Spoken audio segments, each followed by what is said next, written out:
Hey, it's Kris from the Felt Recoil podcast. Episode 5 will begin in just about 60 seconds. First, I want to tell you about something pretty cool that I am involved with on a personal level. Operation Underground Railroad.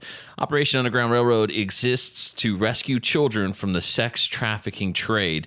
Last year, they rescued more than 200 kids. In the last 2 years, they've rescued more than 600. I could give you more stats, but let me just break it down to you in an easy way to understand.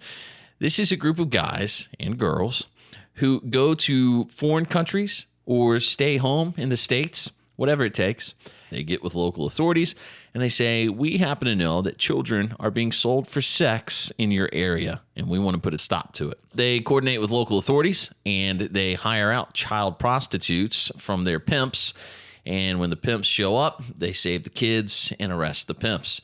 They are good people doing really, really good stuff. I like to say they are honestly few of the people in the world actually doing God's work here on earth. So if you're looking to support a cause, the podcast is free. We don't need your money. We don't want it. We want you to give it to people who can use it for things much more deserving than this silly little podcast. So please visit OURrescue.org to learn more about them, and we'll tell you about a new charity next time.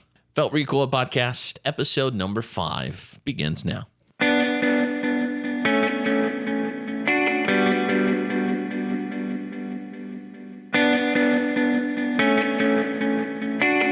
This is Felt Recoil.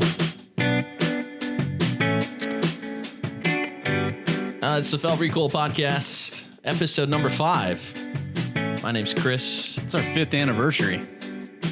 That is so straight of you. Very happy to celebrate with you. And I'm Patrick. I think that's the Woodford talking already. So Kris and Patty here with you, or PMAG as the cool kids call him. This week's guest, actually an old high school acquaintance. I used to cheat off of Chris's papers in 11th grade when we were in chemistry class together because he got chemistry and I never, ever did. Kris Horrell is with us. Kris is a Renaissance man, a man's man. I'll give you a quick rundown. Kris, you correct me when I'm wrong. A sponsored shooter, athlete. I know you guys are sensitive about that because your spandex shirts. Got to make sure they're recognized as athletes. I asked that one guy at the last competition, so you just carry the beer keg with you everywhere under your shirt? And no, so you are a sponsored shooter, right? I am. Okay. And then you've also spent almost a decade with our local law enforcement department here in Greenville County, right? Mm-hmm. Kris is mad now because I said it wasn't a sport. Are you mad about the spandex shirt comment? I'm still stuck on the keg. I hear you. Pun intended there. I'm stuck on your spandex comments. And then, so here's actually, I know like if it's not cool enough to be a sponsored shooter and a cop, then the guy is, I'll pay you a compliment here, like a master woodcrafter. He has a company where he hand makes dining room tables, end tables, and bookshelves. He came over, he wasn't in here 10 minutes. My wife was like, can you make us a mantle for the fireplace? Which I hope he does because we desperately need it.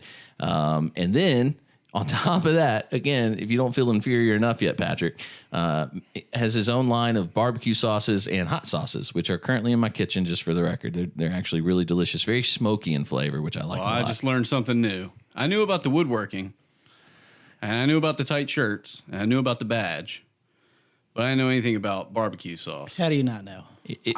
Where have I been? It might be easier to just say, Kris, what haven't you done with your life? And you list off those things, and then we'll just be done that way. But thanks for being here. And we're going to get to, we're going to play one question 5 times. We're going to do a pocket dump and all that here in just a little while after we get to a couple of things. And Kris, you crack on whatever you want to crack on. You go wherever you want to go with things. Don't feel like you have to follow any set of guidelines, okay? All right. I think I'm going to tell the doctor story because Kris, you have a kid. Is he 2 or 3 now ish? 2. 2? Okay. So when it comes to your kids, am I correct in saying I have 3 kids of my own, right? And everything, all of your perspectives and your reactions to everything somewhat change when you have kids, okay? Patrick's going to start making fun of me here in a second. I was just going to sit here and be real quiet during Kris's bedside manner chronicles. All right. Thank you very much. And that is exactly what this is about, because we had an incident this week in the house where with the doctor. I hate doctors. I hate doctors' offices. Doctors are probably Great. We just lost a huge listening segment of this show. Right. Thanks a lot, Chris. That surgeon that tried to kill you is really going to be upset that she can't listen anymore. We that's a true story. That's for a different show. All right, so I'll back up. I'm going to give you what is a proper preface to the story, okay? And I'm going to tell you right off the bat that this is going to sound really, really dramatic, but it's not dramatic. It's not serious. It has become a regular joke with me and all of my friends because it's not the degree to which your mind will automatically jump.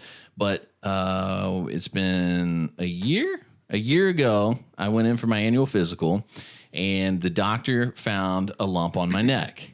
And right off the bat, It was his head. it was my head. He was like, "What's this massive contusion?" And Let's have that removed. I said, "That's not supposed to be there, right? We need to swap this out." So here's how it plays out. The doctor does that thing where they're feeling on your neck and your throat with their thumbs, and then you get that terrifying moment where they stop and then they feel again, and then they like. So let me ask you a few questions, and every answer Questions make it so much worse. is so worse, They right? ask like 37 questions, and then the other doctor comes in. He's like, "Yeah, don't Right. pay me any attention." You're like, "What? What?" Right.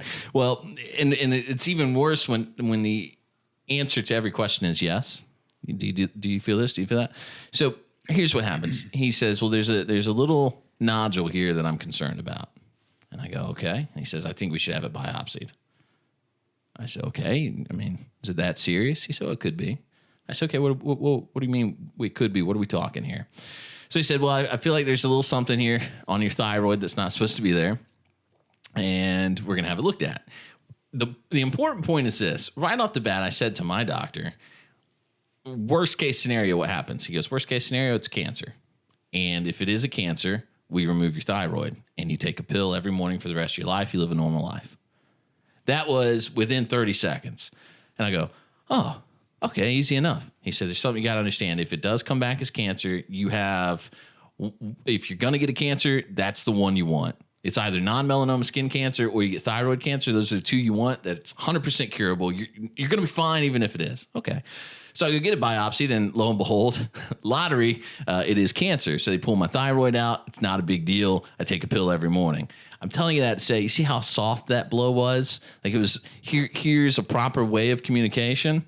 All right. Here's the best part. Chris and I work together day to day, and I like to throw pizza parties and invite everybody at work that still has a thyroid. Right. That is legit. So- if you still have a thyroid, you're more than welcome to join me for this pizza party. And then Chris is standing there in the corner just looking all dejected. And And why is that? I win because he always buys Little Caesars because he's cheap, right? So I don't really care about your pizza parties, just for the record. Well, that's another side of it, though. It became a running joke at work about, every time there's like a serious, like thyroid cancer is nothing to worry about. And I knew that up front, right? That's the moral of this story. So this is going somewhere, I promise. So you ever had that moment, Chris, in your life where you suddenly made a liar in front of your child and then you feel like a failure as a parent? Because I had that. It was great. It was great. We take my son to his 4-year-old appointment, and he gets all of his shots, like 5 shots, right? So the doctor finds a mole on his calf, basically on his left leg. And she says, "I don't like the look of this. Any history of cancer in your family?" And so I'm like, "Well, yeah, I mean, a little bit, but not a big deal." And she goes, "Yeah, well, no, it's probably not nothing like that. So let's go have it looked at." So I have to take him to the dermatologist. And on the way there, he's like, "Dad, I really don't want to go." And I say, hey, buddy, don't worry about it. No shots at this, doctor, okay? No shots. This is just a place where they're going to look at your freckles, take some pictures of them, and you see where this is going. They told me no shots too, but they cut some stuff off. Yeah, exactly, right? What? So, yeah, we show up, and the lady goes, "Yeah, I think we got to take that off." And I'm like, "Great, I'm a liar." But it worked out. I said, "Hey, buddy, here's the deal. I'll take part of the day off, and we'll go to sky zoning, jump on trampolines, whatever. But they do have to give you a shot, and then you can play games on my phone." So it's no big deal at this point. Here's where it gets hairy, okay? Pardon the pun. We get a call from this doctor Again, I want to reiterate something. Doctors are the most incompetent people who are so smart that I think I've ever dealt with.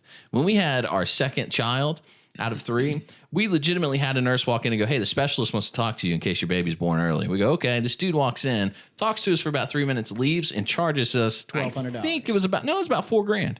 They hit us for us the next day. And I was like, what is this? And she goes, well, specialist. I said, we didn't ask him to come in. He asked to come in. You get to do that. You get to walk in and go, hey, we should talk. Okay, yeah, let's have a conversation. Well, that's going to be $4,000. And we wonder why we have a healthcare problem. Yeah, exactly. Exactly right. We actually called the insurance company from the hospital and said, we didn't ask to talk to this guy. We didn't schedule an appointment with this guy. He randomly walked into the room. I think that's what I'm going to start doing. I'm just going to show up at the hospital and just pop into rooms and be like, hey, listen. And I'm just going to like talk about whatever. It's not going to be anything medical. I'm just going to, whatever's on my mind. Right. And then I'm going to just dip out and I'm going to stop by the nurse's station and be like, hey, make sure you bill $417 down there for my 15 minutes, please. Let me tweak that for you just a little bit. What I would do is get your iPad, right, and look legit as possible and say to them, hey, did you want me to bill your insurance or you just want to take care of it right now? Did you see me swiping cards? Did you see It's half price for right now. in the room, right, yeah. If Did they you see hit the your insurance, article man. of the guy who he put on a yellow, bright yellow high To vis see where you safety can go in the high-vis vest? and he went like everywhere. Have you seen that? Yes. Amazing. We'll come back to that. Finish your story. So everything was kosher until my wife talks to the nurse over the phone because they told us the results would be in within 2 weeks and we never got the call. And so I said, hey, no news is good news, Carm. Don't even worry about it. No, right. But you want to know. Okay, yeah, of course you want to know. But I'm just saying I wouldn't worry too much about it because no news is good news. Well, some imbecile at the doctor's office decides, here's what I'll do. I will tell this mother that the results are in for her child. And unfortunately, she's going to have to wait for a doctor to call to explain the results. So then, of course, the wife calls me. Okay, they said that the results, what do they call it? I keep wanting to say biopsy, but they have another term they were using. Yes.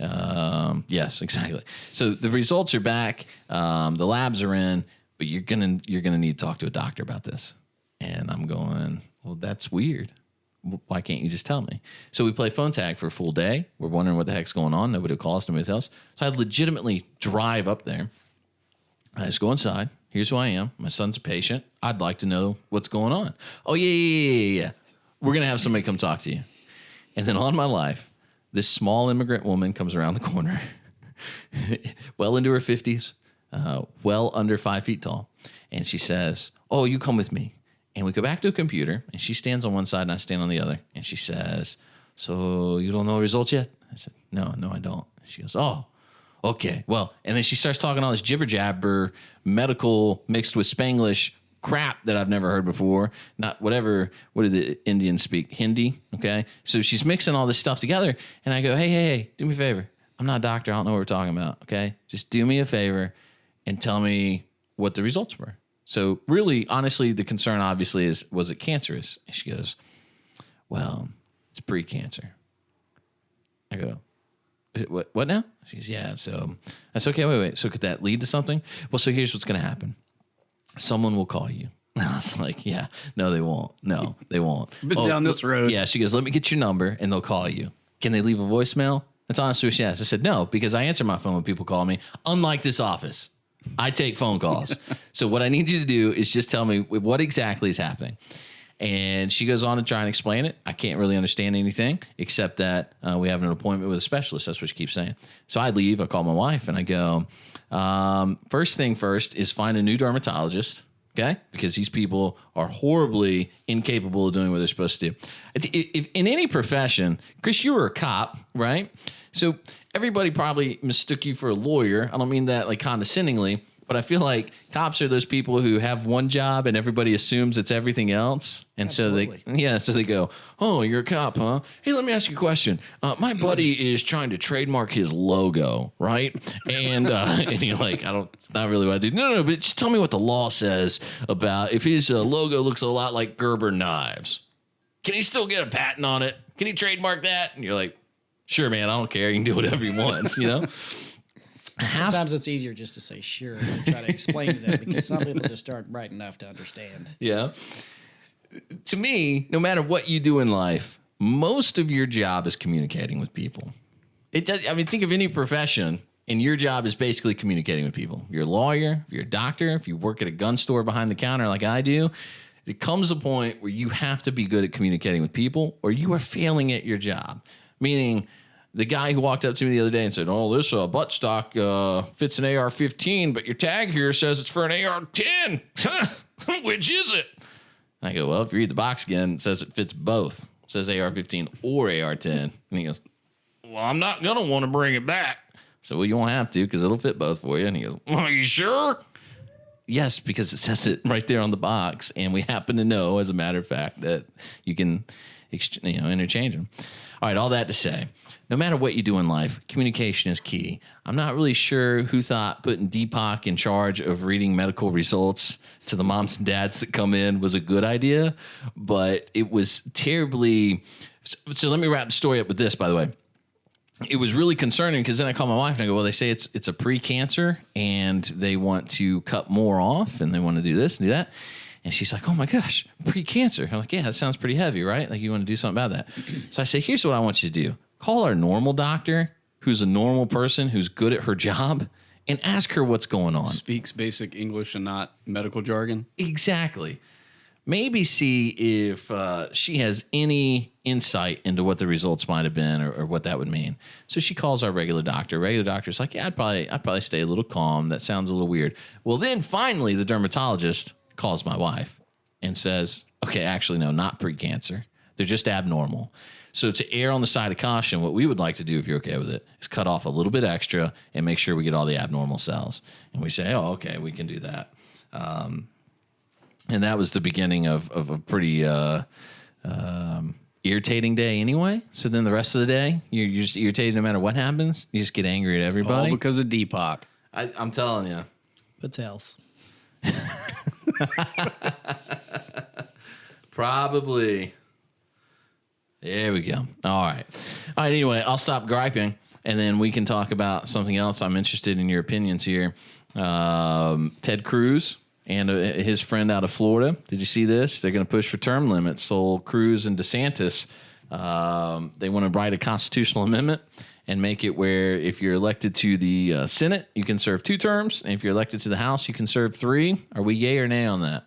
We'll start with Horrell. Yay or nay? First off, I saw that, and I'm assuming it's if you're not with Trump, you're against him. So he figured you might as well join him right on that topic. I see what you're saying.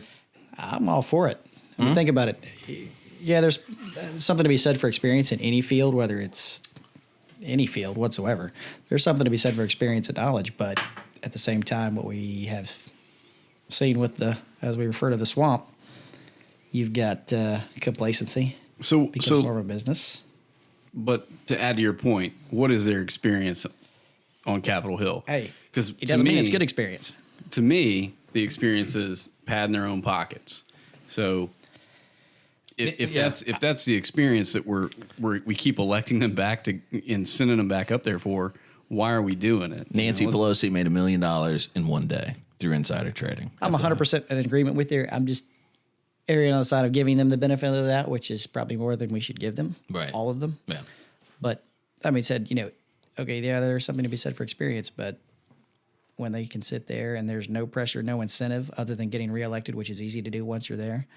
It's really easy to do. Get complacent. But the approval rating of Congress, if I'm not mistaken, is in like the low 30s right now. Oh, I think it's lower than that. Is but it? Yeah, okay. Sure. Yeah. Let's just say you're right. Let's say it's 30%. Maybe last time I saw it was.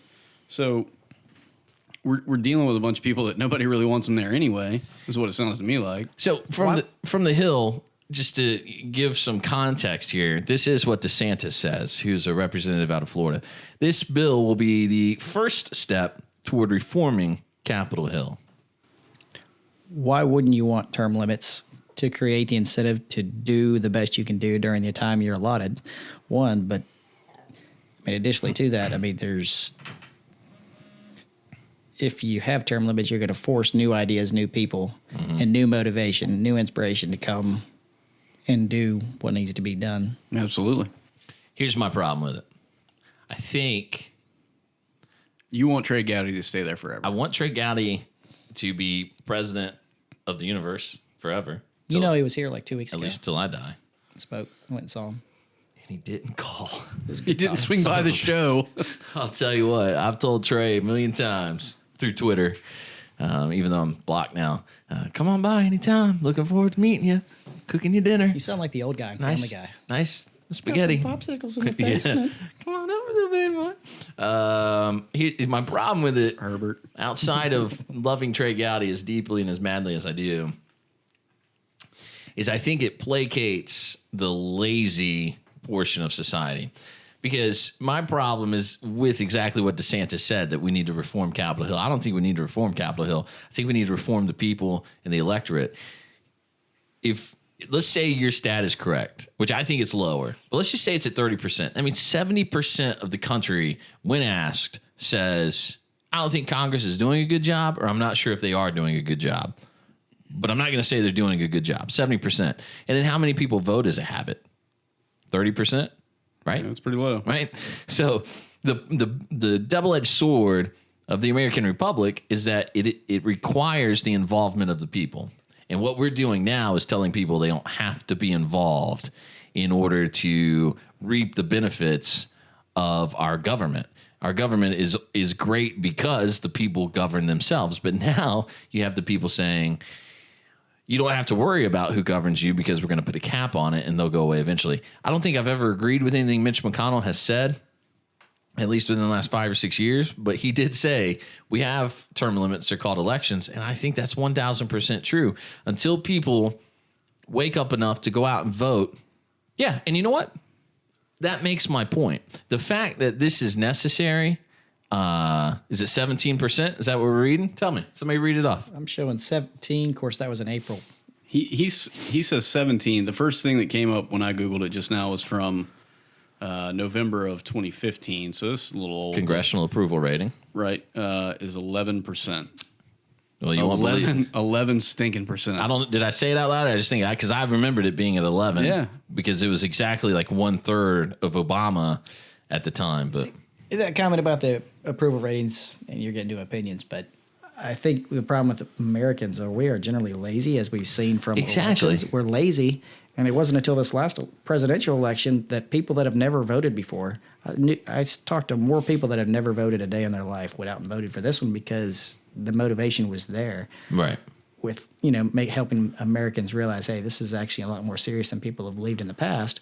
But that being said, he's referring to term limits as an election. We know that it's, and they know that it's relatively easy to get reelected once you're in there because they don't bother to do the research. However, if we had actual term limits, there would have to be some new people on the ballot.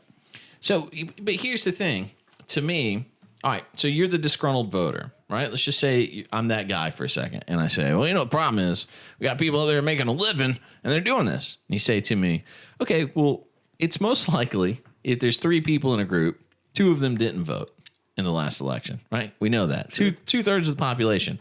So if you're that lazy voter who just doesn't vote because, I don't like any of them and I don't vote. Okay, you have a right to do that. That's fine. I've been that guy before.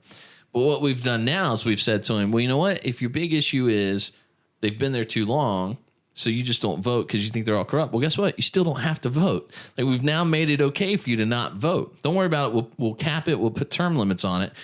But isn't there now the possibility that, okay, so you don't like Mitch McConnell or you don't like a Harry Reid or Nancy Pelosi or somebody that's been there, like Charlie Rangel for however many years, cheats on their taxes, gets away with it, writes the tax laws, all that craziness that is true and is happening.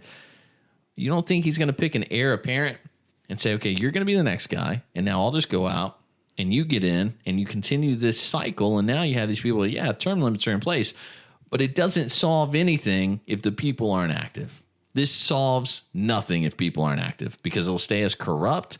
Corruption breeds corruption. Power breeds corruption. It's all going to stay exactly the same. This is a Band-Aid on a bullet wound, and people think it's going to do something. I don't think it will. I don't think I thought that far into it as a guy who has never missed an election since I was old enough to vote. Right. So, that's a good point that I wasn't looking at it from that angle, but I think you're right. It is the hard part. As much as it pains me to admit. Right. Because you're pretty much an idiot. Those are all true statements. I spent, as part of my work, I'm going to share this without getting too. I don't want to give too much away, but I spent a day this week with someone rather famous, and he is now an ambassador for a great cause and a great group of people, and they're doing a great thing. I think you can say his name because everybody saw the photo on our Facebook page. Okay, that's I true. didn't see the photo. That's true. All right. So I ran into Carl Malone. All right. Oh, I did see that. And he's the mailman. And if you're about to tell everybody you dunked on him, I'm going to call you a liar right now. No, but he called me a racist right up front. It was the funniest thing. This is going to make me sound like a terrible person, but I love racist humor. Like, if you have racist humor about white people, I'll take it all day long. I want to hear it. It's funny. Like, anything that's a joke about a stereotype, I tend to find super, super funny for some reason. So I'm standing there waiting, and Carl Malone comes walking up, and I go, oh, it's Carl Malone. So I have my hand in one pocket, and he looks, and I pull my hand out, and I go, hey, I'm Kris. And he goes, Kris, if I walk up, and a man has his hand in his pocket like you just did, it means either one of two things. Don't want to shake my hand, or he doesn't like black people. Which is it? And I go, that's actually both. And then he started laughing really hard. And he goes, all right, man, all right. Like that. So we had a great time. He was a lot of fun. He was a lot of fun. All right. Now, I don't want to offend him, but so Carl kept making this point about what a privilege. I'd like to bring him on the show. So could you try not to? That'd be great. I'm not. I want to be real clear in what I'm saying. Carl kept making a point that it's a big privilege to own firearms. Okay, it's huge privilege. And it occurred to me that is a very sensitive way to frame it, because for the last decade, Agreed. those of us that have wanted to own our guns and our firearms have been beaten over the fact that we don't necessarily have a right. It's a privilege. Well, Exactly. a privilege indicates that it can be revoked. Driving my car is a privilege. Public school and healthcare, whether you want to admit it or not, Donald Trump, are privileges. They're not rights. Okay, which was my big dissent with Donald Trump, was when he was asked what are the three things the government's responsible for: healthcare, education, and the military. And I go, no, I disagree with two out of three of those things. I totally disagree. They don't have a responsibility to my kids for education, and my kids won't use their educational system. They don't have a responsibility for me for healthcare, but the military, he's spot on. So the point, I guess, is that I thought, well, that's interesting, because to him, in his framework, in his context, what he was saying was there's such a responsibility on the gun owners to understand the privilege of the rights we have. Okay? Understood? Get it? Yes. Absolutely. You are privileged to have been born in the United States of America, because you didn't do anything about that, right? You don't control where you're born. You just are. Chuck Norris did. Chuck Norris birthed the earth. So I don't know exactly what you're saying there, Horrell. But that is a privilege. So I get that. I'm getting a little lost here, so remind me where we were going. All that to say, it's not a privilege, it's a right, right? But it ties back to this idea of you have a corrupt government, and you have all these ways people disagree about it, but nobody wants to get involved, nobody wants to make a change, right? So then when you meet a guy like Carl, who is legitimately out there on his own time and dime, by the way, saying we're going to make a change, and we want to talk to these people face to face and educate the people that need to be educated on it, blah, blah. And then you think about, now you're playing to the people who just refuse to get off the couch and go vote. You're playing to the people that simply sit at home and gripe on Facebook. Should there be term limits?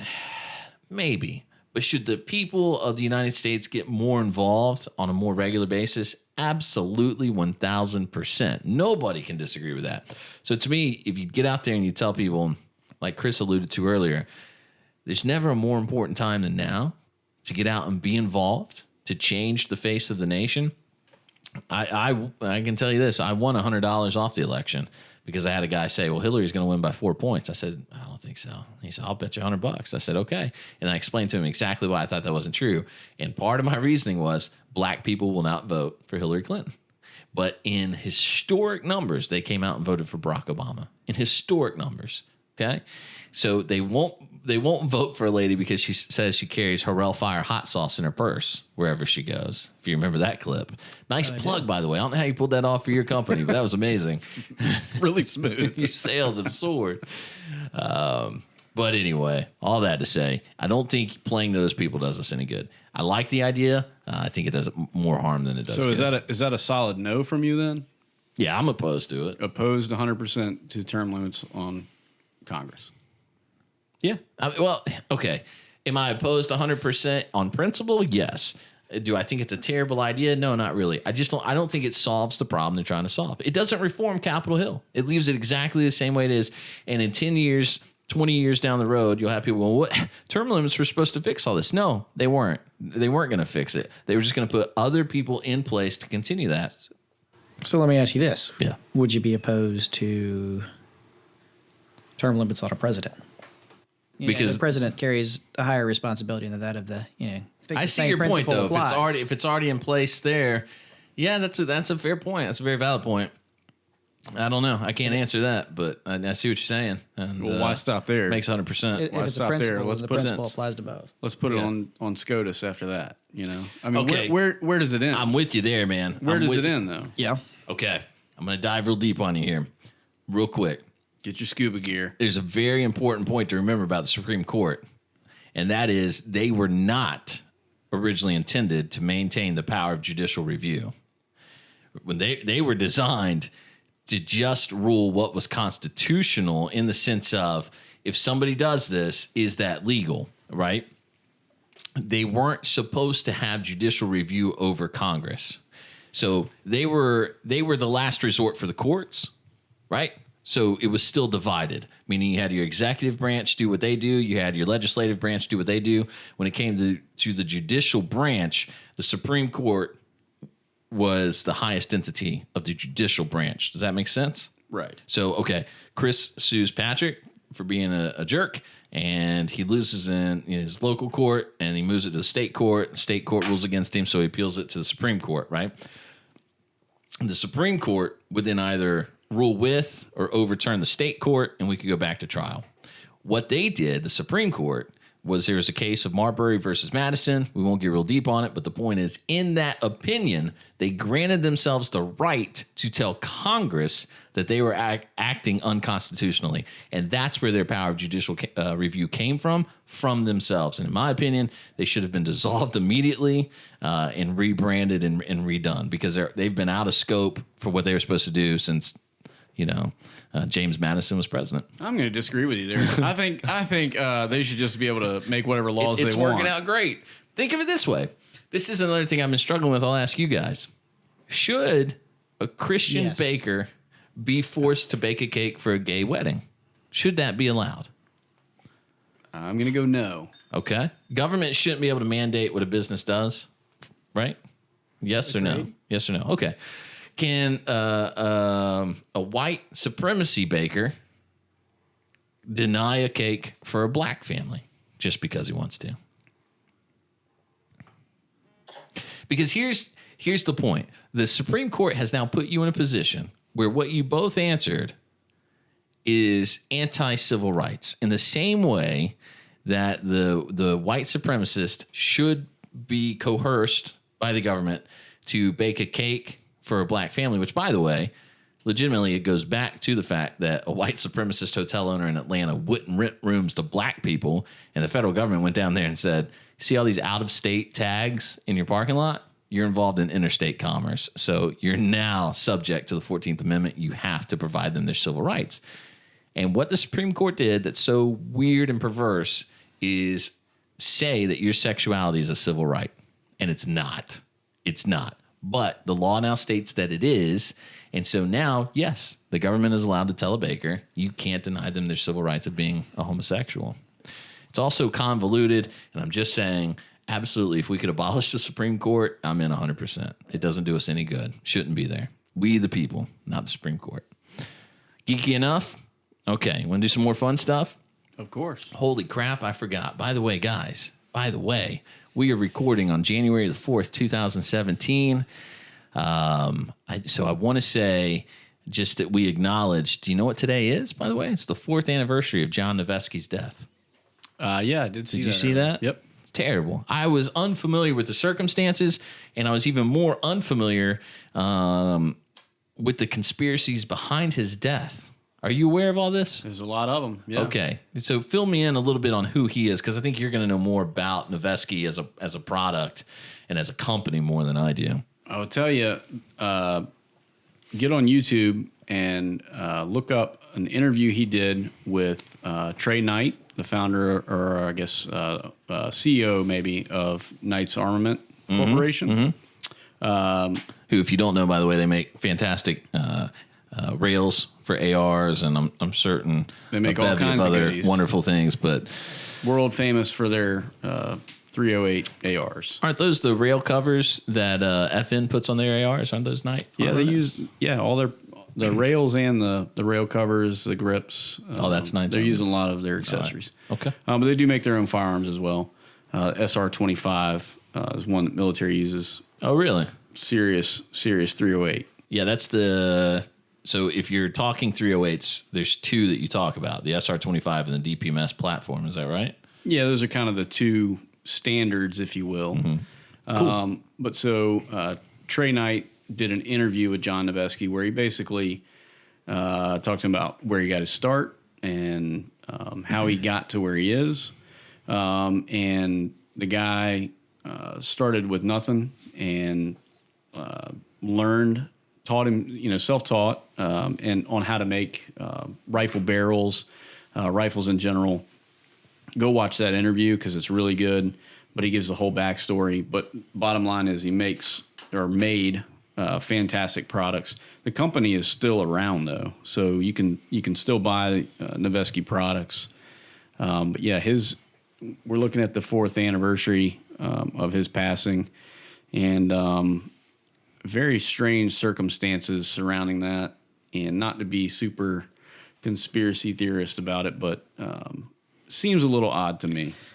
So Are you familiar, Kris? You know Only vaguely, but on that on the topic in and of itself, you think about, and you're getting into some of the conspiracy theories, but that market basically controls the world, controls the market.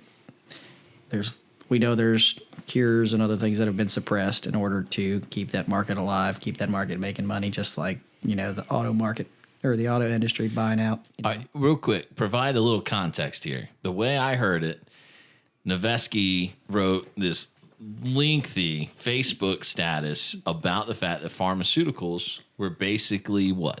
He addressed a list of school shootings, the suspects of those school shootings, and what their connection was to psychiatric drugs. Got it. That they were currently prescribed and or taking or had used in the past, present.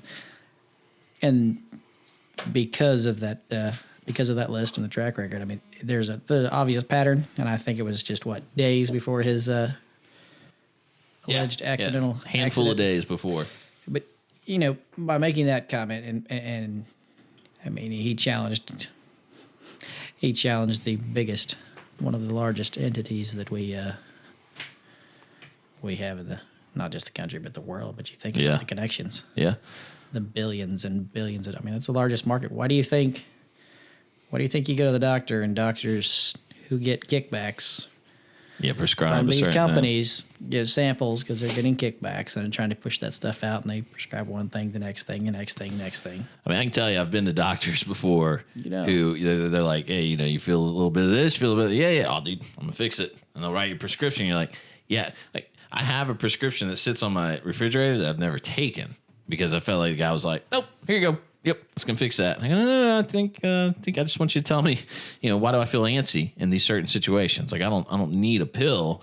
I just need you to say to me if So actually, I read The Power of Habit, and that helped tremendously with identifying cues and routines and things like that. So all right, so Noveske says maybe it's pharmaceuticals that are behind school shootings. Basically, that's what I don't want to speak for the man, but I think that's the line he was drawing. Correct? Yeah, right, more or right. less. And then he dies like 4 days later, January 4th, 2013, in what some have framed as a mysterious car accident. He hits a couple of boulders on the side of the road, is ejected from the car, and dies. Right. Tragically. Yep. Somebody, he died the day after another high-profile figure and people are trying to connect them. I was reading some conspiracy theories earlier when I was reading about the fact that happened. But anyway, so precision rifles became his thing. Yeah, he was big into the most accurate rifles you could come up with. That was his thing, and making really good rifle barrels. I got super interested in the AR market, and that's kind of where he made his name. And there's a lot of products out there that are synonymous with his name now, like the Flaming Pig muzzle device and a couple other things like that.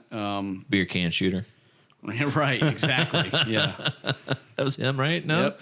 The same guy. Yeah.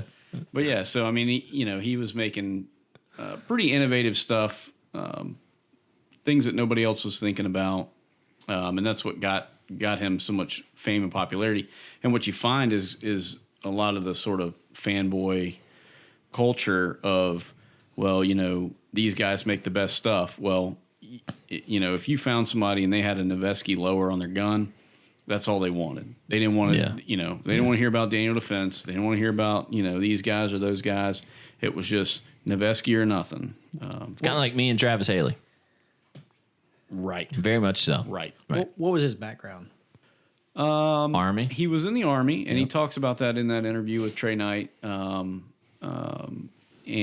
when he got out of the Army, I think he didn't know what to do, and so he ended up getting a job working in a gunsmith shop. And the guy basically told him, "Hey, if you show up, I'll put you to work." And he kind of started sweeping floors and worked his way up until he was running lathes and that sort of thing. And then he got some money together, purchased his own equipment, started making stuff in his own garage. Pretty phenomenal work ethic. Yeah. Well, I may have watched this interview you're referencing, because were you on Soldier Systems today? Is that where you saw? Because that's where I saw that it was, an in memoriam for his passing, and then I watched a video of him talking, and he talked about he just basically called a guy he knew, said, "Hey, what's it take to work there?" And the guy was like, "Come in, we'll talk about it." So he went to the department store. I think he said he bought $106 worth of nice clothes to go for his interview, and the guy saw him and was like, "You're hired." And then, he started sweeping floors. What you saw today on Soldier Systems is an abbreviated version of that interview. It's actually much longer. Yeah. So I'd encourage you to go look on YouTube and find that video. We'll put it up, facebook.com/Felt Recoil Show. Easy enough. Go check it out there. All right. Okay, you want to do one question 5 times? I'm sorry that I bogarted the entire show, by the way. Don't look at me. About doctors and politics. I'm not the one answering one question 5 times. Hey, Chris, you want to do one question 5 times? Don't know what that is, but sure, let's do it. I don't know what that is. Chris, did you get my email today? I believe I did. All right. Actually, it was like midnight last night, I think, if I can be fair to myself. I was burning a little midnight oil, drinking a little trifecta. It's pretty good stuff. You like the IPA, do you? I do. All right. This week's guest, as a reminder, is Kris Horrell. You know what? Let's just stop for a second. Let's not go right into one question 5 times. Let's talk to Kris about Kris. We'll go a little long. You okay with that, Hulon? Go a little long? You got a little time there, Kris? All right. I want to talk first a little bit about being a sponsored shooter. How you got there. Do you want to talk about who sponsors you? If not, it's okay. But you are a sponsored shooter, right? Do you get paid to go to these matches and make people like me look stupid, or what is it? How's that work? Yeah, I have been fortunate. Sharpshooters Gun Club has been sponsoring me for a few years, as well as a few other of my friends and guys that I've gotten to know in the shooting world. I've been shooting competitively since 2004 in a couple of different leagues now, and did some law enforcement competition as well. But it's it's one of those things that you work hard. You start because you enjoy it. I actually started just for the training aspect of it, because it was 2004 when I first went into law enforcement. I really just wanted some better training, because back then it was still the old school style of firearms training within law enforcement, which typically consisted of standing still, shooting a target that was not moving. With one hand, or like were you at least in the isosceles stance that's been modernized by heroes like Travis Haley? The latter, but yeah. But I mean, if you've ever seen one or been in a shooting, you're not going to be standing still, nor is your target going to be likely to be standing still. But that's all in the last 6-7 years. I think most law enforcement is trying to get away from that, in our agency specifically. But back to the point at hand, I went through I say quote unquote firearms training back then, and I was like, this is unbelievable. Just didn't feel right to you, or did you know better at the time? Just, I guess, knew better at the time, but also, had some motivation of some other people when I started just for the training aspect of it. And, I started to enjoy it, get better at it, and had fun, did some traveling, and I tell most people, a lot of people, when they decide they want to get into it, I'm like, it's not, your first mindset is, hey, I want to go, shoot guns, shoot fast, and be awesome all of a sudden. But Right. you have to tell people, hey, That's not how it works. Well, I mean, you're in competition against Apparently yourself. only for me. Okay, of course, yeah. I mean, you're really in competition against yourself at first, just to challenge yourself and to Yeah. learn what you can do better. But I mean, something I'll never forget. The guy that actually got me started years ago was, he told me, you cannot miss fast enough to win a gunfight. So I mean, that was kind of a driving factor, and within law enforcement and from the competition side of things. But I always think of that. I like Who that. cares what the other guy's doing? Right. And if you're doing it for the right reasons, wanting to learn, I mean, some people just shoot, but if you want to learn how to better prepare yourself training wise, who cares what the other guy's doing? I'm going to do the best I can and figure out what my weak areas are and do better at it. And competition's one of those ways that drives you better when you have somebody else that you see is faster and you try to keep up with them. It's just like running a race. Yeah. You always pick, if you want to get better, you don't run with somebody slower than you run with somebody faster than you. So if you train with somebody who's better than you, you can learn something and get better. But That is why I hang out with Patrick, because if I hang out with people smarter than me, I feel like I have to get smarter. You're in serious trouble. So let me ask you this. From a competition standpoint, what is your discipline of choice? Because there's a lot of different, you got the 3-gun world, you got IDPA, IPSC, you got Steel Challenge. What, if you had to pick one of those, which one is the one that you gravitate towards the most? USPSA.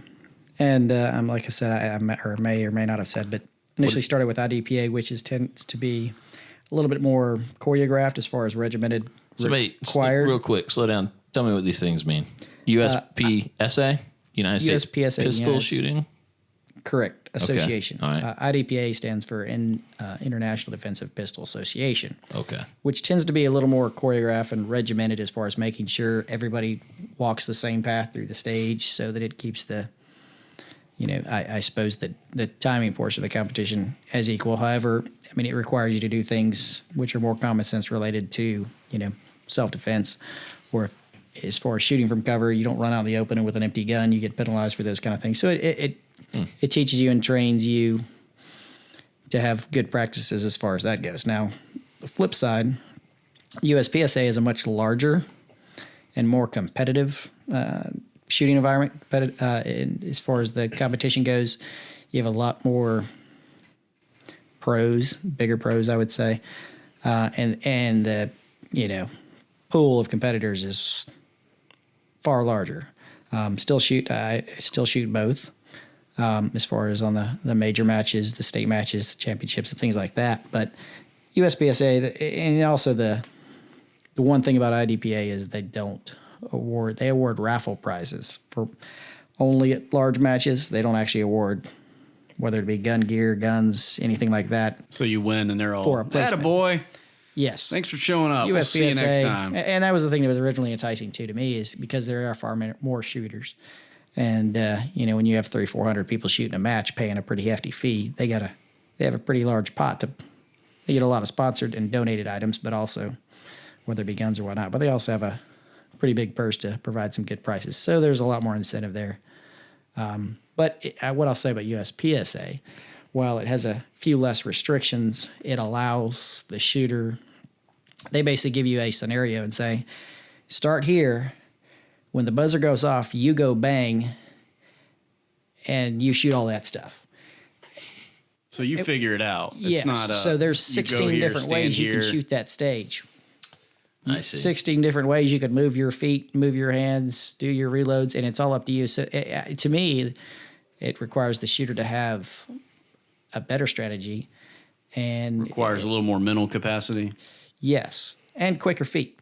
I mean, there's a lot more movement, and there's even a little bit more shooting as far as the round So count the per stage. 3XL guy in the medium medium is probably not going to be as quick on his feet as what you're saying. I'm right here. You can use my name.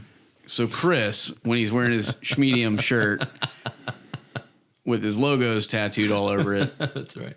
He's just going to be fumbling all over the place because he just can't get there. And then Horrell's going to step up next, and he's got the game plan, and he just smokes you. Maybe. I think we should have a Kris versus Kris match. My jersey is a medium-sized white Hanes T-shirt that just wrote beer and pizza on. Show up. Brought to you by. What I like to remind I'm sponsored by whiskey and Naps. You want to, everybody wants to look cool and shoot guns and look all right. Very few cameras can actually see your hits.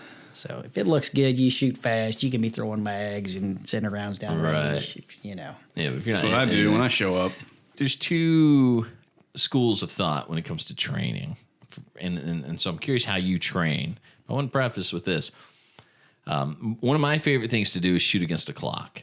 The world's greatest shooter ever, Travis Haley, once showed a drill on YouTube where basically he was shooting for a part time, right? Drawing from concealment, and you have to hit your target in whatever amount of time, but you get like a leeway of 1/10 of a second on either side of that time. So if my goal is 2 seconds on target, 1.9 is good and 3.1 is good, but 2.0 is where I want to be. I got to do it exactly at 2 seconds. So that's one of my favorite things to do, just because I can hardly ever get it right. I can get real close, but I can hardly ever get perfect.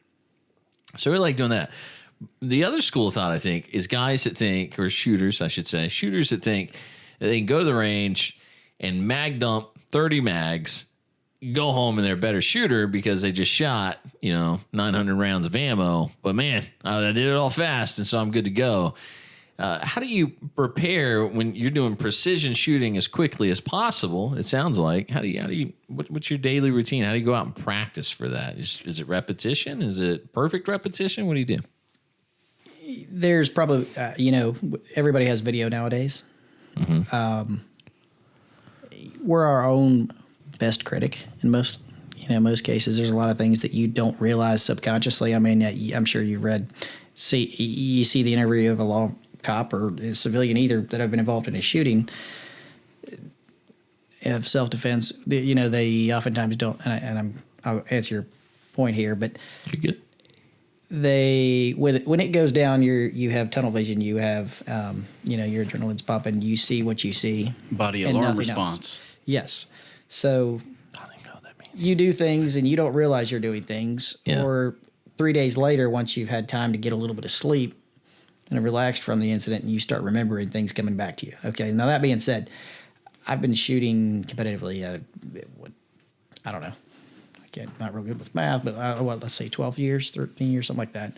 But I still to this day, sometimes I'll shoot a stage and I'll know that, when you, let's say this, for example, you're on the range and you're shooting, you don't see your, impact, but at some point you squeeze the trigger, it went bang, and you're like, something tells me that wasn't a good hit. Right. Because you know where your sight alignment was and you know how it felt. I'll tell you how I know I would die first in a gunfight relative to the point you're making.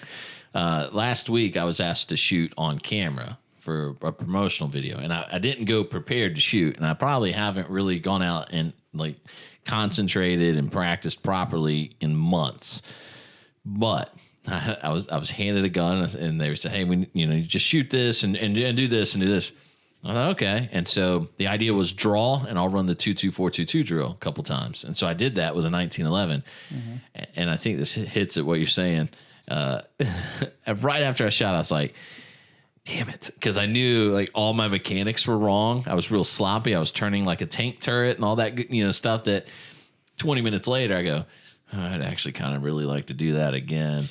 Because it goes back to you being your own best critic and you're in competition with yourself. Yeah, and under stress at the time. Not that it's anywhere. I'm not trying to say it's anywhere near being in a gunfight, but put under that stress of an audience and essentially my boss going, "Hey, go ahead and shoot. I'm going to film it." And I was like, I wanted to be perfect, and then I just wasn't. I was far from it. But, to finish that. To finish that thought, most people have video, and competitive shooters have started using a lot of video. And I go back, I used to wear iCams, which are the, right between the Glasses eyes. and all Oakleys that. with some, Yeah. and you actually start going back and watching your video after a match and saying, oh man, I did that, I did this, I did that. I dropped lowered my weapon off target to do a reload rather than keep it up in front of the target so that you can keep your eye on the target and bring the reload to that, which cuts down on, it's a fraction of a second, but every one of those adds up over the course of a day or two, when you're reloading how many times. But yeah, I mean, you look at that's the best thing to do. Go back and look at your videos, see what you're doing wrong, what you don't like. And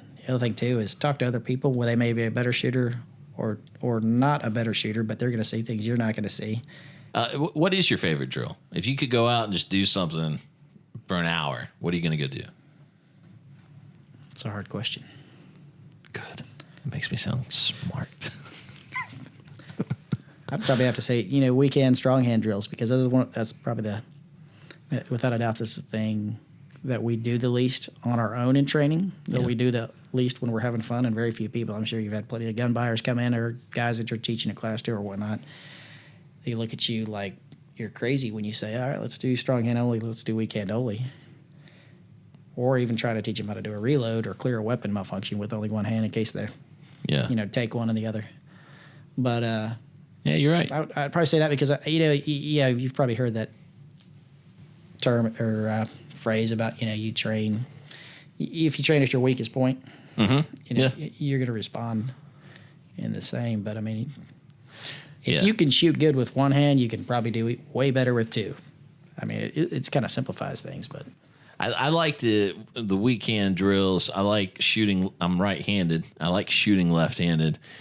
I think maybe because it proves my own naivete, if you will, in the sense that I'm big into playing my guitar. I love playing my acoustic guitars, and I feel like I'm good at it. So in my head, I'm good with the left hand. So I should be able to transition to my left hand and shoot without much issue because I've trained my brain over 25 years now of guitar playing to be able to do that. And so when I get out on the range and I try and shoot left-handed and suck at it, I go, yeah, you're wrong. So then it's just an effort to prove myself to myself, if you will. So like you said, always practicing against yourself, which is another thing.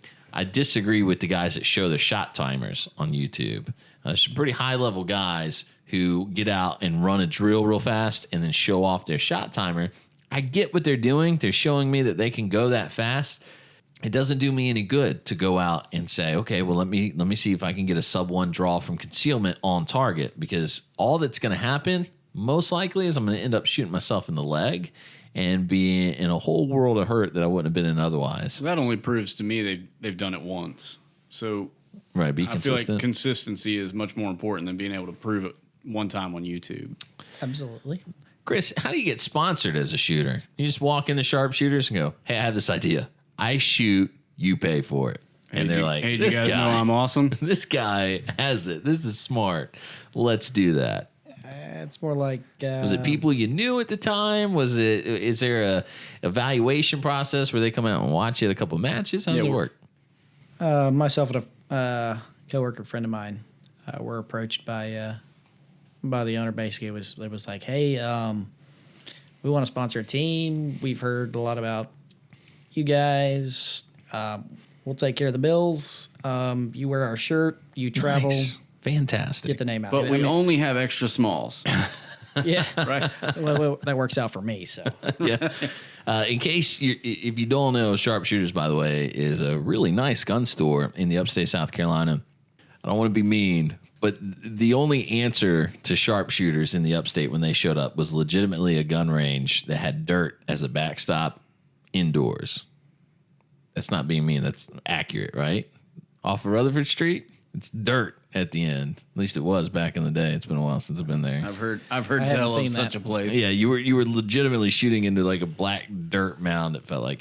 Anyway, Sharpshooters came along, real clean, real nice, real friendly. They were first place I'd ever seen that had couches and coffee. You can go into Sharpshooters and just like sit around, drink a cup of coffee. It was awesome. And they put it right in the middle of the room, so you sit down there, get comfortable, start looking around, and you're like, hey, that looks cool. I think I'll buy one of those. I didn't work in a gun store the first time I went in there, but now that I do, I feel really, really bad for the people that work there because they have that. Because sometimes you just reach a point where you're like, if this guy would leave, that would be awesome. But if that guy had the option to go get coffee and come back, I would probably have to kill myself. Like, there wouldn't be a lot of room. I would just be like, I have to die now. This is terrible. Well, it's been fun, guys. Yeah. Nice life. Appreciate it. You guys rock on. All right. The woodworking. And do you want to plug your business to the 6 people that were listening, including my mom? Mom, buy something from Kris. Hey, Mom. Also, my mom. Dude, all 3 of our moms will order something from you. That will be amazing. Is that picking up steam? How's it going? Looks busy on Facebook. It started as a hobby, but yeah, it's picking up and actually blowing up, doing pretty good. But having fun with it. It's kind of one of the things. I think in a lot of business, the money is more in repetition. Yeah.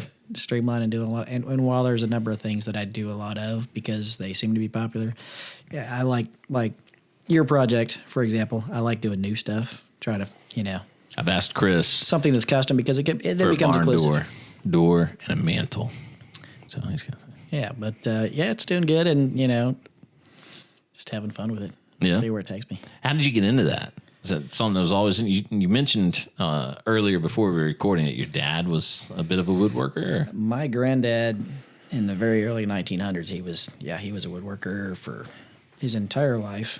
I think he was most known for building wooden ski boats and built and sold those, and they were pretty cool. But looked similar to those like in Indiana Jones. Pretty cool. Yeah. But yeah, so I guess 40-some years he did that. Then my father inherited his wood shop, who in turn is mine as well. But it was one of those things, I was raised around that stuff, didn't really want much to do with it, and then kind of started fulfilling some custom requests and things like that to kill some time, and then just went from there. But it's one of those things you don't appreciate when you're young. Exactly. Don't appreciate it. Well, I wanted to get as far away from the business as I possibly could, 10, 15 years ago. And then as I've gotten older, I've gotten an appreciation for the things that I was taught and learned. But yeah, I feel real blessed with our first son because he's into all of it.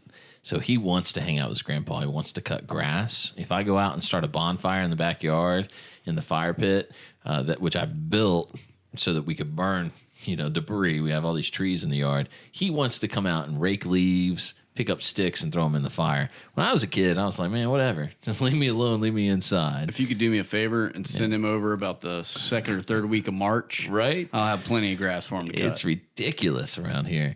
I definitely miss that train, though. Like my grandfather and father and those guys that were hard, skilled workers. I didn't want anything to do with it when I was young. But then I get older, and I look back, and I go, man, I really should have taken advantage. I should have dipped into that honey pot while it was available, and learned what I could. So kudos to you for getting back into it. And it's I guess, like I said, it's one of those things that I guess it kind of comes around full circle. Tell us where to find your business. Facebook. Yeah. Palmetto Hewn Creations. Palmetto Hewn Creations. There's some extraordinary photography on display there. Yeah, fantastic photography. By the way. Interesting. It's really interesting. Yeah. Who did that? I should find out. That guy should have charged you more. Okay. Double. Yeah, double 0 is 0, right? All right. Kris Horrell, let's play one question 5 times. You ready? Go. All right. What's the one gun everyone should own? Glock 19. Okay. Defend your answer. I agree with you, but defend your answer. Before I has anybody seen that YouTube video with that dude? I can't remember if it was Black Coffee Company. Yeah, Matt Best. Matt Best. You see that video? Yeah, the 5 top carry guns. Oh, yes. I think somebody needs Number to find that. one. Can we play that video? We can play that video. Absolutely. And then I can, and there's no better concise way. Because, I don't. I have too I like many that other his defense is somebody else's defense. Well, here's the thing. I don't teach concealed weapon classes anymore just because I have too many other things going on. But the question that I know you guys get asked this at Palmetto State, but what is the perfect handgun or the perfect self-defense? And in my best response, or my response, I guess, has always been, well, because most of the time that comes from a female, it seems. Because guys know it all already. 20 millimeter. So, yes. But they ask that, and I'm like, well, you don't wear the same pair of shoes or carry the same purse every time you go out, do you? There's different guns for different applications. I mean, whether it's a 380 in your swim trunks or Right. But do we? Yeah, I have it. Whenever you're ready. You want to hear it? Go. All right. I'm Matt Best, and this is my top 5 concealed carries. Whoa! Number 5, the Glock 19. It's battle tested by SOF units and contractors as a preferred handgun of carry. Number 4, the Glock 19. The Glock 19 is easily one of the most reliable handguns on the market. Number 3, the Glock 19.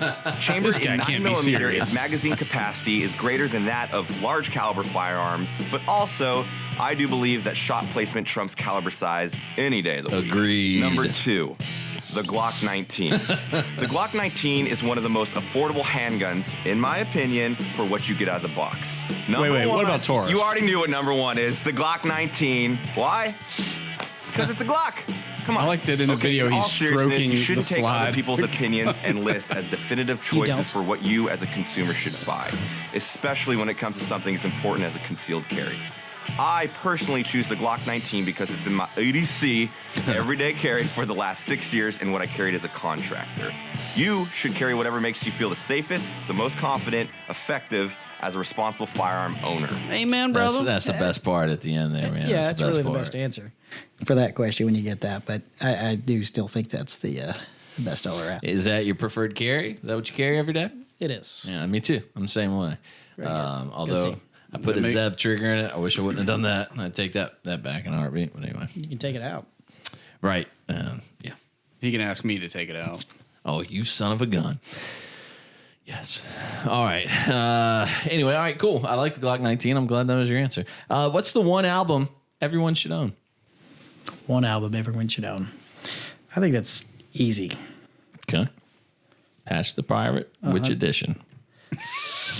Okay, it's not that easy. 100 Highways. By Johnny Cash. Johnny Cash, 100 Highways. Affirmative. Okay. Why? God's gonna cut you down. That is a good song, man. Best ever. Sooner or later.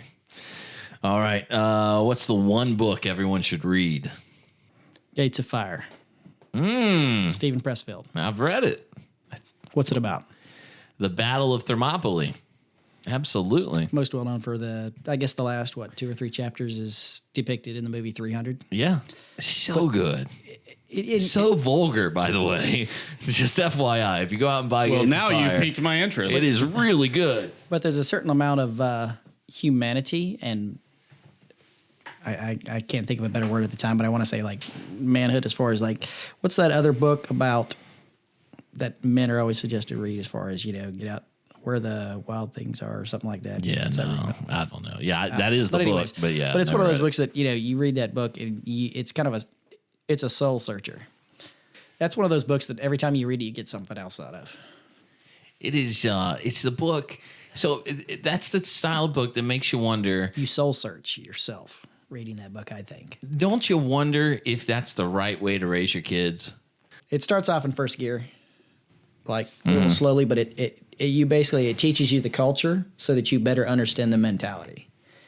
Because there's a lot of Greeks, they are the Spartans, which is much smaller portion, but They're the legitimately, correct me if I'm wrong, but from their perspective, they're the master race. They are creating the best of the best, and they're not going to have invalid children. They will take them and sacrifice them. That's what the big pit was for in 300. If you don't know, what caused them to their demise. Yeah, stuck on themselves in a way. It's an incredible book. Definitely worth reading. Gates of Fire. Absolutely. All right. What's the one movie everyone should see? Are we talking funny? No, it's your choice. It doesn't have to be a deep meaning. You just have to defend your answer, though. That's all. I'm a big fan of Medal of Valor. Really? Okay. Kind of for the same reason, but I mean, again, the problem with movies though is you can't. I don't know. I'm trying to think. Movies can be entertaining, but most of the time it's entertaining. There's not a whole lot of true value from the movie in and of itself as far as enjoyment. Medal of Valor, remind me what that is, because I know the name, but I can't. It's one of those, it's kind of like the telling of a number of stories as far as Navy SEALs go. I mean, there's even a couple of... is that the one where the Navy SEALs were actually in it? What was that? Yeah. That was it? That's right. Okay. Yeah. Okay. And I think Hollywood hired some actors, and they just couldn't cut it, so they went and hired some SEALs. But, Right. I mean, like some of those... That was it? In some of the... the only one I can think of at the moment, but that one particular where the SEAL dives on a grenade, that was a depiction of Is that a Kyle? friend of Chris Kyle's. Oh, okay. But there's it's like, a series of stories Yeah. of actual events, but several of them I think were even told in American Sniper by Chris Kyle. Mm-hmm. There were guys that he knew, but Amazing. good movie. That's just the first thing that comes to mind. But All right, Medal of Valor. All right, well, this one's going to be really tough. You ready? What's the one piece of advice you would give your 18-year-old self? And Jake Odom had a really good answer 2 weeks ago, so you better top it. You ever heard of the author John Maxwell? I don't think so. I mean, no, it doesn't ring a bell. I'm not a bit. I've never been one to go read books that were like cool and entertaining, like Medal of Valor or something, or Gates of Fire. But that's an author he's kind of a. Is that Tipping Point? He writes a lot of books. Okay, all right. John Maxwell? Yeah, Google him. He writes a lot of stuff on leadership, success stories, things like that. But something that I've read a handful of books by him, 4 or 5, and something that I find interesting. In the or I guess the culture that we live in now, we take failure very difficult, and I don't. I get participation trophies. Right. yeah, well, and that kind of proves my point. But You shouldn't be allowed to exist, Elon. I don't recall the exact quote, but in particular, he talks about business ethics, leadership. let's just say, promises. for example, successful people weren't successful the first time they tried. They were only successful, if I can get that out. I'm not very good at that.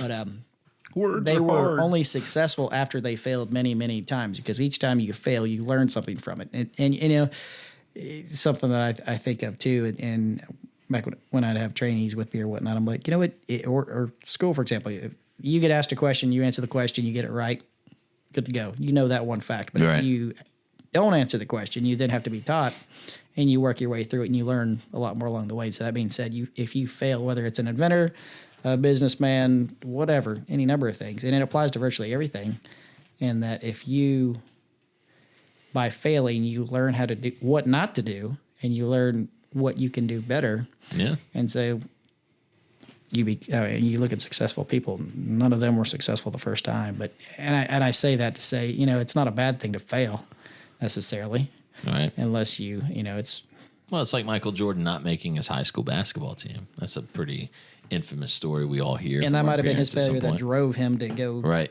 If you think you're good enough for something, you're not likely to try harder at it. Right? If you think you're naturally good at something, it usually doesn't pique your interest. Let's take cops, for example. Let's take cops. I don't know where you're going with this. Shooting, guns. Oh, Exactly. I never would have guessed. Be what I'd say. I mean, it's a fact.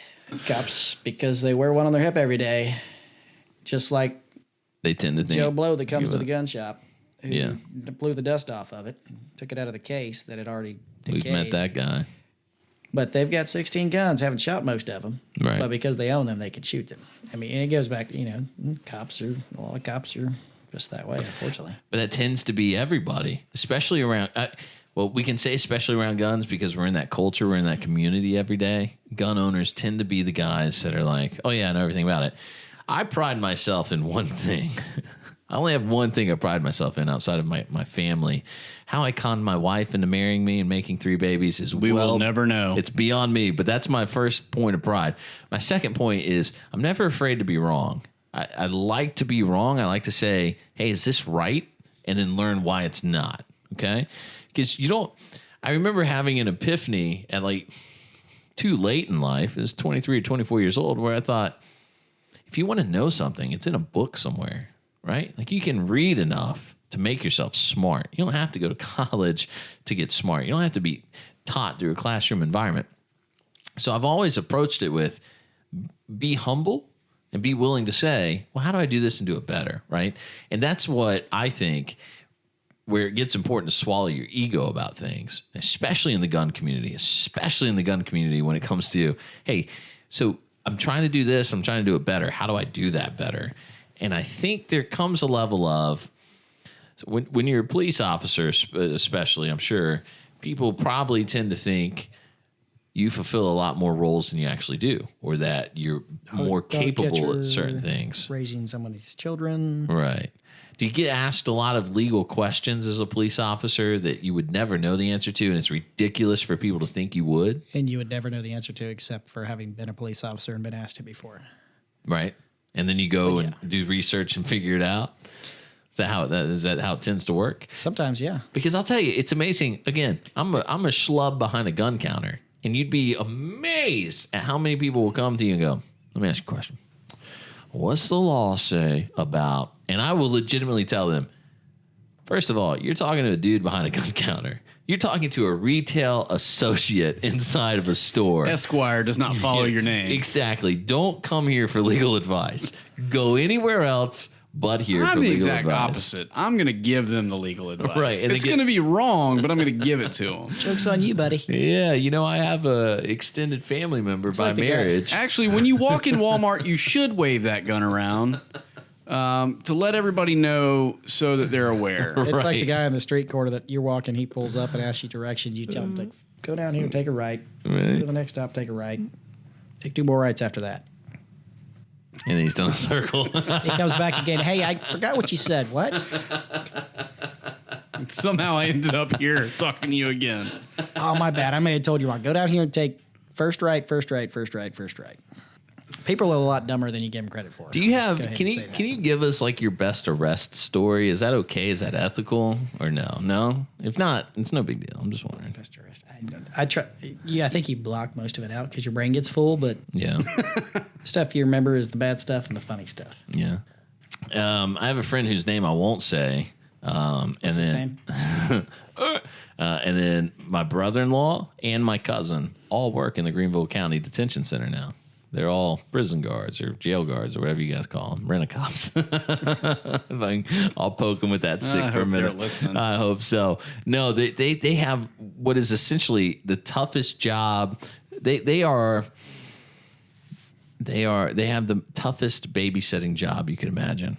And when I have lunch with these guys, individually and such, I try and keep that in mind that these guys go to work every day to babysit a bunch of 25-year-old babies. Like, these are people who were never disciplined, who think, well, I can still do whatever I want, and they have to watch me. God bless them for what they do. I would never want to do it. But my point is, they have some amazing stories. So I imagine on your end, did you ever like... Maybe I know you won't answer this. Did you ever? I would imagine as a cop, I would want to work the inmate up. Like, I would want to make him as pissed off as possible, and then be like, "Well, anyway, your problem now, county. See ya," and like leave him at the detention center, and he's all angry. I wouldn't say I've done that, but I have seen it happen. Yeah, and it's never been to somebody that probably didn't deserve it, I reckon, but somebody that's just being absolutely ridiculous. Yeah. Most of them work himself up. But, did you ever get a big catch? Did you ever get anything where it was like a guy with, $1 million worth of drugs or anything like that? Pablo Escobar. Yeah, well, he murdered him. If you remember, Kris took the hit out on Pablo. But got it. Apparently he's somehow still alive. Great series, though. Have you seen Narcos? Yes. It's fantastic. Motivating. Yeah? Yes. I haven't seen it. Vermillion. What? What are you doing with your life? Watching The Man in the High Castle. How about you? Well, I watched Narcos, so there's that. I promise you this I think we're off better. topic, but I'm enjoying it. We're a little off topic. You know what? We don't really care. You know what I learned from Narcos? What? All kinds of Spanish curse words. Speaking of off topic, an acquaintance of mine who buys a lot of hot sauce, she grew up in Colombia. And, I like how this story just started. I thought you guys said she grew up in Queens. She grew up in, however you say it, Medellin. Medellin? Escobar's hometown. She made that up because she watched Entourage. Me too. No, like she's from Colombia, but I didn't know she was from there. But we were talking about it, and she started, and I talked to her about the show. I was like, "This show is awesome." She's like, "It's not awesome." She's like, "That Too show real?" does." She was like, "That show doesn't tell half of what he did." Really? But she starts talking about her, childhood friends and high school friends that, when they grew up, they went to work for him and were henchmen. And then she's like, he killed them and killed so and so, and he killed everybody. Yeah, oh yeah. And she was talking about one of her friends that, she knew he worked for him, and then one day they found him dead with all his fingernails ripped out and his, all kinds of other stuff. But she's like, yeah, it was no joke. As long as we're getting way off topic.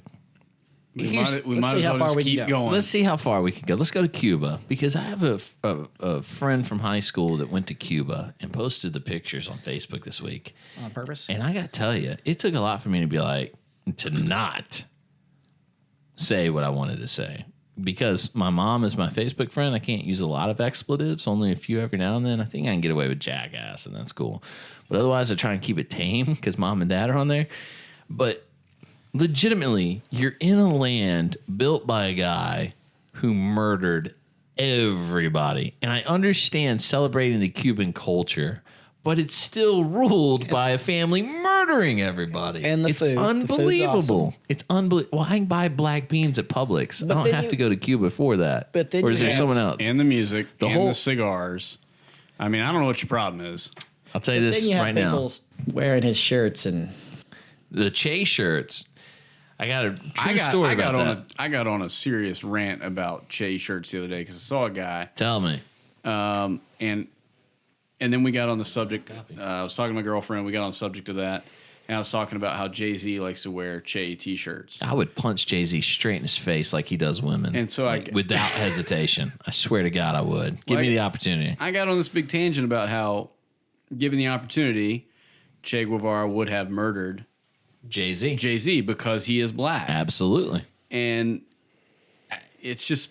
And all of Jay-Z's gay friends, by the way. There you go. It's beyond me as to why these people deify him. Mm-hmm. It makes absolutely no sense. You have to read the book While Europe Slept. You have to read. If you've never read it and you can hear me, right now, go to Amazon, look up While Europe Slept, and read it. Do it now. Here's the premise of While Europe Slept. A gay liberal doesn't like George Bush. And he says, if George Bush wins a second election, I'm going to move to Europe and I'm going to write a book about it. And he never made good on those promises. He did. He moved to Europe and he wrote a book called While Europe Slept. Okay, that guy did. And I'm telling you right now, it's the most phenomenal thing you will ever read. It will change your life. And it'll show you, by the way, the effects of what Castro and Che did in Cuba. He recounts in that book a friend from high school whose dad was a dissenting journalist in Cuba who had his eyes gutted out and his tongue cut in half for writing things contrary to the opinions of Fidel and Che. And then he's in, I think, Amsterdam and watches Che Day. Watches these kids parade down the street in their Che Guevara T-shirts. It's unbelievable the ignorance we allow ourselves. And so I was only offended that my old high school acquaintance. She wasn't a friend of mine. We knew of each other.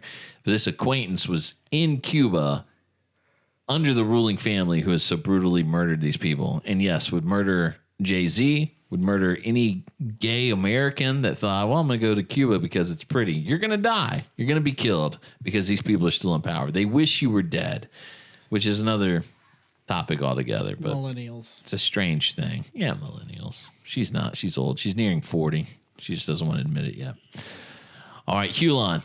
Anything we didn't cover that we should have? Is the Glock 5 going to be a thing, by the way, fellas? Because did you see Larry Vickers post that? We are on the precipice of SHOT Show. It's a couple weeks away. I can't go this year. This year? You've been to SHOT Show before? Tell us about it. No. Oh, you've never been? Okay. I like it, though. Kris, you're the most talkative guest we've ever had. I was supposed to go. Were you really? I was. It's just a sensitive time. You don't have to move the mic back and forth each time. It was yesterday that the... I like that he's interviewing himself with the mic. He moves it away when he's not talking. He brings it back.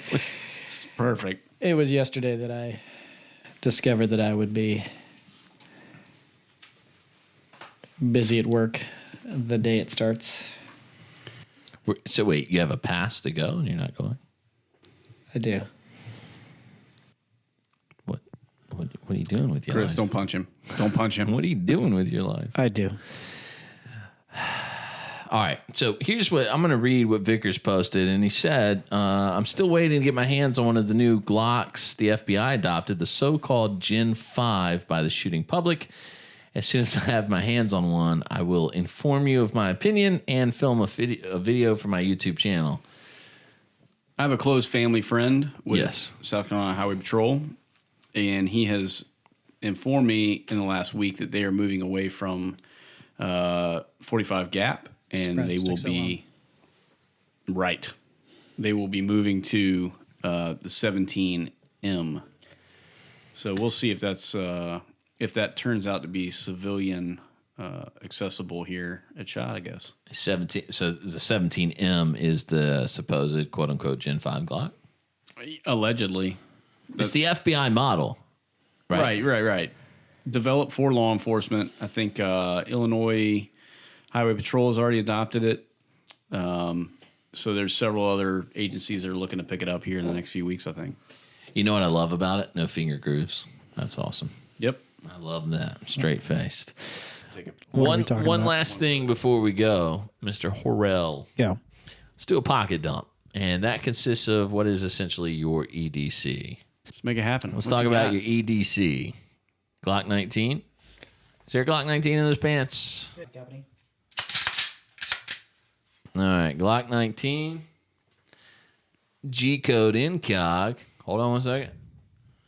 Ooh, all right, what's the light? Wait, sit down real fast. Get on your mic. Tell me about the light. Just a Cree. Just standard little pocket light. Single AA battery. Lasts a long time. Focusable LED. It's good enough. But you got to have a light, especially at night. Yeah. I know that you don't carry a light on your weapon. I do sometimes. But Okay. with this particular holster, not accommodating a light. But you can get this exact same holster that will accommodate such a light. Okay. kind of blade you got there. But this is my working. Just a little Gerber knife. I like that you think the mic is secondary to what we're doing. My preferable is the K-bar. That actually we got from y'all. It was a gift to me from my guys. Oh, yeah? Yep, horizontal mount in the small of my back. But if I'm carrying that particular holster, I don't carry that knife. You got, I got a Glock 19, a Gerber knife, and remind me of the maker of the light you're carrying. Cree, C-R-E-E. Cree. All right. What out of all of these, what's the one you wouldn't leave the house without? Is the gun, the knife, the light? Definitely the gun. So the 19 goes everywhere. And a reload Extra mag. helps. You're a man's man, my friend. A man's man. And I don't know how you stuffed all that in those skinny jeans. I do But not it's wear skinny impressive. jeans. Just It so is we're clear. impressive. What is it like to be the real life Ron Swanson? I don't even know how to respond to that. Well, I mean, you got guns. You're a woodworker. You don't like the government. I'm with you. We'll overthrow it, like you said earlier off the air. No, he didn't. Yes, he did. All right. If you want to know more about this week's guest, Kris Horrell, you can go to our Facebook page, facebook.com/Felt Recoil Show. We'll link to Palmetto Hewn Creations, and you're still making the sauces and all that as well. Still, I want sauce. I got to know what's going on. I got some hot sauce you can take with you. I have 2 bottles in my cabinet. Sold. Yeah, one in the fridge. Sold. It goes- $10, it by goes the way. great with whiskey, by the way. I'm not paying you for it. Oh, damn. Nice try. All right. Anyway, for all things social media wise, Felt Recoil Show or Felt Recoil on Instagram. It's probably our favorite place to hang out. Instagram, Felt Recoil. And we'll see you for episode 6 next